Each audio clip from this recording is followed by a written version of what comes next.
मैं ये मानता हूं कि जो भूपेंद्र हुड्डा है वो अति बुद्धिहीन है।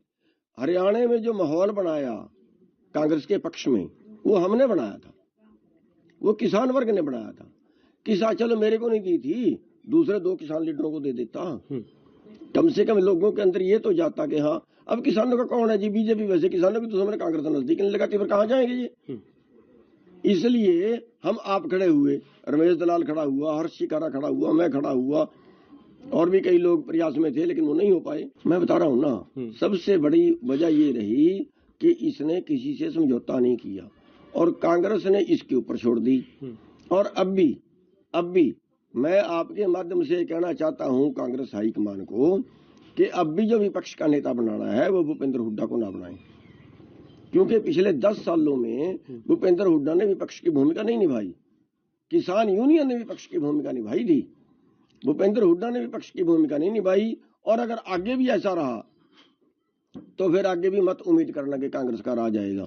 अच्छी भूमिका निभानी पड़ेगी विपक्ष की इनको, और वो मजबूत विपक्ष चाहिए, उसके लिए लड़ने वाला आदमी इनको आगे करना। कांग्रेस ने बिल्कुल समर्थन नहीं दिया, ये तो बीजेपी की कहावत थी कि कांग्रेस ने पैसे देके बिठा दिया। कांग्रेस का कोई समर्थन नहीं था, बिल्कुल 1% रोल नहीं था आंदोलन में। और बाकी तो लोग जाते रहे, बल्कि बाकी लोग जाते रहे हैं, और हुड्डा तो बिल्कुल गया ही नहीं। तो ये भी फॉर्मेलिटी पूरी करने के लिए, वोट लेने के लिए कि भी हाँ हम जाएंगे तो हमारा एक बहाना होगा कि हाँ हम भी आपके समर्थन में गए थे, तो वो चीज थी। और बाकी तो राजनीतिक पार्टी तो कोई भी जो है वो जैसे कहीं मोर्चे में सीधा समर्थन करना, वो तो कोई पार्टी नहीं थी। मैं ये कह रहा उनको मिल रहा था, इन सब ने एंटी बीजेपी माहौल बना दिया था। अब उस माहौल को उखाड़ फेंका अकेले हुड्डा ने। कांग्रेस पार्टी को भी हम नहीं कह सकते, अकेले हुड्डा ने, क्योंकि हुड्डा मालिक बना दिया कि हुड्डा के बिना हरियाणा में कुछ होगा नहीं, फाइनल डिसीजन भूपेंद्र हुड्डा का होगा। अब जो फाइनल डिसीजन उसने लेना था, उसने सारे फाइनल डिसीजन वो लिए जिससे वो अकेला राज करे। अब ये तो राजे के टाइम में तो हो सकता है, अरे जब भाई जब चीफ मिनिस्टर तेरे को बना ही रहे हैं, बाकी लोगों का भी जोड़ ले साथ में, उनसे तेरा क्या नुकसान हो जाएगा। अब ये तो खिसियाई बिल्ली खंबा नोचने वाली बात है। अब और कुछ तो उनके पास कहने का जवाब बचा नहीं है।